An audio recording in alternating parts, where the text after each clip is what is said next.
ప్రముఖ Telugu vlogger, bike rider, YouTuber Bayya Sunny యాదవ్ను జాతీయ దర్యాప్తు సంస్థ ఎన్ఐఏ అధికారులు చెన్నైలో అరెస్టు చేశారు.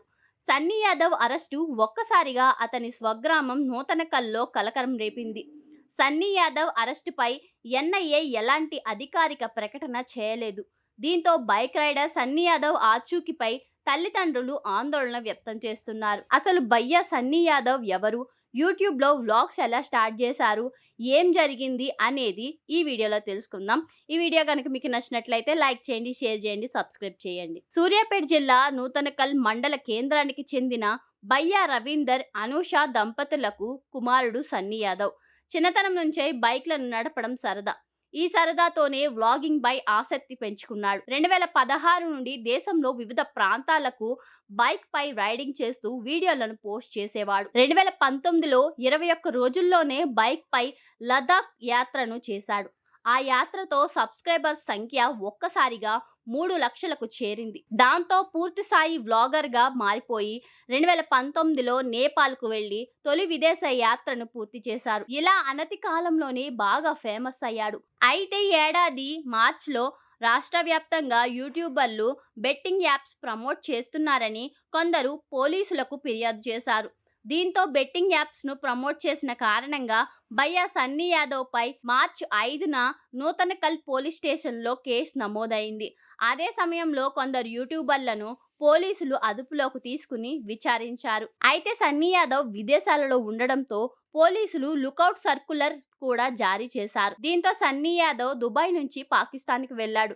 ఆ తర్వాత బెట్టింగ్ యాప్స్ ప్రమోషన్ కేసులో సన్నీ యాదవ్ తల్లిదండ్రులు హైకోర్టులో ముందస్తు బెయిల్ తీసుకున్నారు. పహల్గాం ఉగ్రదాడి జరిగిన సమయంలో bike rider, YouTuber Sunny Yadav పాక్లోనే ఉన్నాడు. పహల్గాం ఉగ్రదాడి తర్వాత భారత్ ఆపరేషన్ సింధూర్ను చేపట్టిన నేపథ్యంలో భారత్, పాక్ల మధ్య ఉద్రిక్తతలు నెలకొన్నాయి. దేశంలోని కొందరు యూట్యూబర్లు స్పైగా పనిచేస్తూ భారత్ రహస్యాలన్నిటినీ పాక్కు చేరవేస్తున్నారని ఎన్ఐఏ అధికారులు అనుమానించారు. దీంతో దేశంలో కొందరు యూట్యూబర్లపై ఫోకస్ పెట్టారు.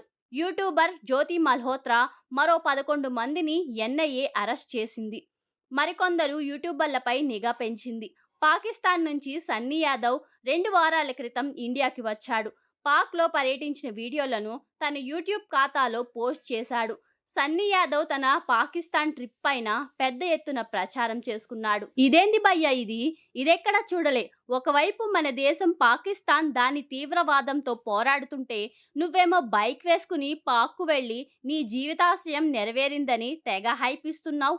ఒకవైపు భారత స్త్రీలు తమ సింధూరాలు కోల్పోయి క్షోభను అనుభవిస్తుంటే నువ్వు పన్నీర్ రోటీలు తింటూ ఎంజాయ్ చేస్తున్నావు. పాక్ ఉగ్రవాదంతో మనం పోరాడుతుంటే వారి దేశంలో సైట్ సీయింగ్ ముఖ్యమైపోయిందా సన్నీ? ఇది ఒకరి ఆవేదన కాదు. యూట్యూబ్లో బయ్యా సన్నీ యాదవ్ పాకిస్తాన్ టూర్ వీడియోల కింద వస్తున్న వందలాది కామెంట్లు. ఇటీవలే అతడు తన మోటార్ బైక్ మీద పాకిస్తాన్ వెళ్లడం పెద్ద ఇష్యూ అయింది. పాక్ వెళ్లొచ్చిన బైక్ రైడర్ సన్నీ యాదవ్ పై నిఘా ఉంచిన ఎన్ఐఏ అధికారులు ఈ నెల 29వ తేదీన చెన్నైలో అరెస్ట్ చేశారు. పాక్ సందర్శనకు గల కారణాలపై విచారణ జరిపేందుకు ఎన్ఐఏ అధికారులు అతన్ని అరెస్టు చేసినట్లు తెలిసింది. సన్నీ యాదవ్ అసలు పాకిస్తాన్కు ఎందుకు వెళ్లాడు? ఉద్రిక్తతల తరుణంలో శత్రు దేశాన్ని సందర్శించడానికి కారణమేంటి? పాక్లో ఏ ప్రాంతాల్లో సన్నీ యాదవ్ సందర్శించాడు, ఎవరిని కలిశాడు, ఎందుకు కలిశాడు అనే కోణంలో అతన్ని విచారిస్తున్నట్లు సమాచారం. అంతేకాకుండా ఇప్పటికే అరెస్ట్ అయిన పాక్ గూఢచారి జ్యోతి మల్హోత్రా కేసులో సన్నీ పేరును కూడా పరిశీలిస్తున్నట్లు సమాచారం. ఆమెతో సన్నీకి ఏమైనా సంబంధాలున్నాయా అనే కోణంలో దర్యాప్తు కొనసాగుతోంది. భద్రతా సంస్థలు సన్నీ మొబైల్ కమ్యూనికేషన్ చరిత్రను విశ్లేషిస్తున్నట్లు తెలుస్తుంది. YouTuber, bike rider Sunny Yadav అరెస్టుపై అతడి తల్లిదండ్రులు, స్నేహితులు ఆందోళన వ్యక్తం చేస్తున్నారు. ఈ నెల 29వ తేదీన చెన్నైలో తన ఇంటి నుండి 5గురు వ్యక్తులు మఫ్టీలో సన్నీ యాదవ్ను తీసుకువెళ్లారని అతడి స్నేహితుడు చెర్రీ చెప్తున్నాడు. సన్నీ యాదవ్ను దేశద్రోహిగా చిత్రీకరించే ప్రయత్నం చేస్తున్నారని చెర్రీ చెప్తున్నాడు. ఎన్ఐఏ అధికారులు అరెస్టు చేస్తే తమకు సమాచారం ఇవ్వాలని తల్లిదండ్రులు కోరుతున్నారు. తమ కొడుకు దేశభక్తి కలిగిన వాడని, ఉగ్రవాదులతో ఎలాంటి సంబంధాలు లేవని తండ్రి రవీందర్ వాపోతున్నాడు. కేవలం బైక్ రైడర్గా మాత్రమే పాక్ను సందర్శించాడని చెప్తున్నారు. తన కుమారుణ్ణి ఎన్ఐఏ అధికారులు అరెస్ట్ చేశారా లేక మరెవరైనా ఎత్తుకెళ్లారా అని ఆందోళన వ్యక్తం చేస్తున్నారు. తన కొడుకు ఆచూకీ చెప్పకపోతే న్యాయస్థానాన్ని ఆశ్రయిస్తానని రవీందర్ చెప్తున్నాడు. ఇలాంటి ఇంట్రెస్టింగ్ వీడియోస్ కోసం వెంటనే మన ఛానల్ లైక్ చేయండి, షేర్ చేయండి, సబ్స్క్రైబ్ చేసుకోండి.